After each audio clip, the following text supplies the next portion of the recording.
Mining ఉన్నప్పుడు వీళ్ళు లీజుకి అప్లై చేస్తారు. ఫారెస్ట్ ఏరియాలో అతను ఇవి ఉంటుంది, అలాంటివన్నీ కంట్రోల్ చేస్తారు. 2 డిపార్ట్మెంట్ కూడా ఒకేసారి ఇవ్వడం ఫస్ట్ టైం ఇది చరిత్రలో. చెక్స్ అండ్ బ్యాలెన్సెస్ కూడా దొంగ చేతికి తాళాలు ఇచ్చినట్లు ఒకరినే పెట్టుకుని దోపిడీకి ఫ్రీ చేశారు. మొత్తం రాష్ట్రం అంతా ఇష్టానుసారంగా చేసే పరిస్థితికి వచ్చారు.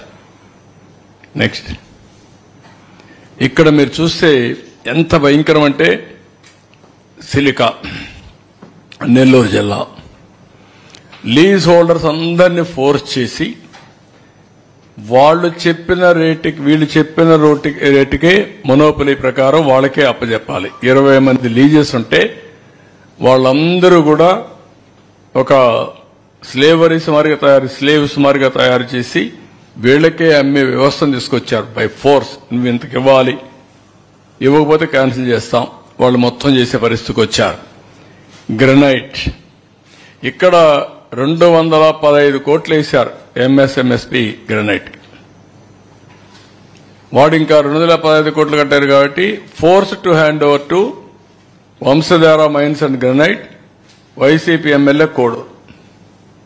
మెథడాలజీ ఎక్కడ శ్రీకాకుళం, ఎక్కడ కోడూరు. వాళ్ళకేమీ జ్యూరిస్డిక్షన్ కూడా లేదు. ఆకాశమే హద్దుగా దోపిడీ చేసే పరిస్థితికి వచ్చారు.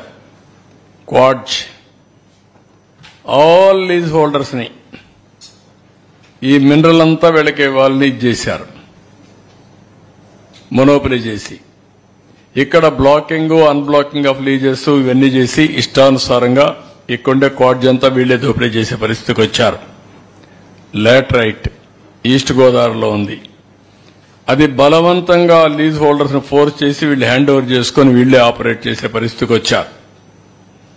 వీళ్ళ సిమెంట్ ఫ్యాక్టరీకే సప్లై చేసుకోవడం, వాళ్ళ లారీలు మాత్రం అక్కడికి వెళ్లడం, వాళ్ళు అసలు ఓనర్స్ ఎవడో లేకుండా చేసేయడం, ఇవన్నీ కూడా చేసే పరిస్థితికి వచ్చారు. నెక్స్ట్, ఇక్కడ మీరు చూస్తే Prakasam vigilance and enforcement conducted inspections in 1920 155 quarry leases మీద ఇన్స్పెక్ట్ చేశారు. డిమాండ్ నోటీస్ ఇచ్చింది 23కి ఇచ్చారు. అంటే అప్పటికే 150 మంది సరెండర్ అయిపోయారు, మిగిలిన అందరూ సరెండర్ అయ్యారు. 23 మందికి 614 కోట్లు వేశారు. 614 కోట్లు వేసి వాళ్ళందరికీ ఆప్షన్ లేదు, షట్ డౌన్ చేసుకున్న పరిస్థితి తీసుకొచ్చారు.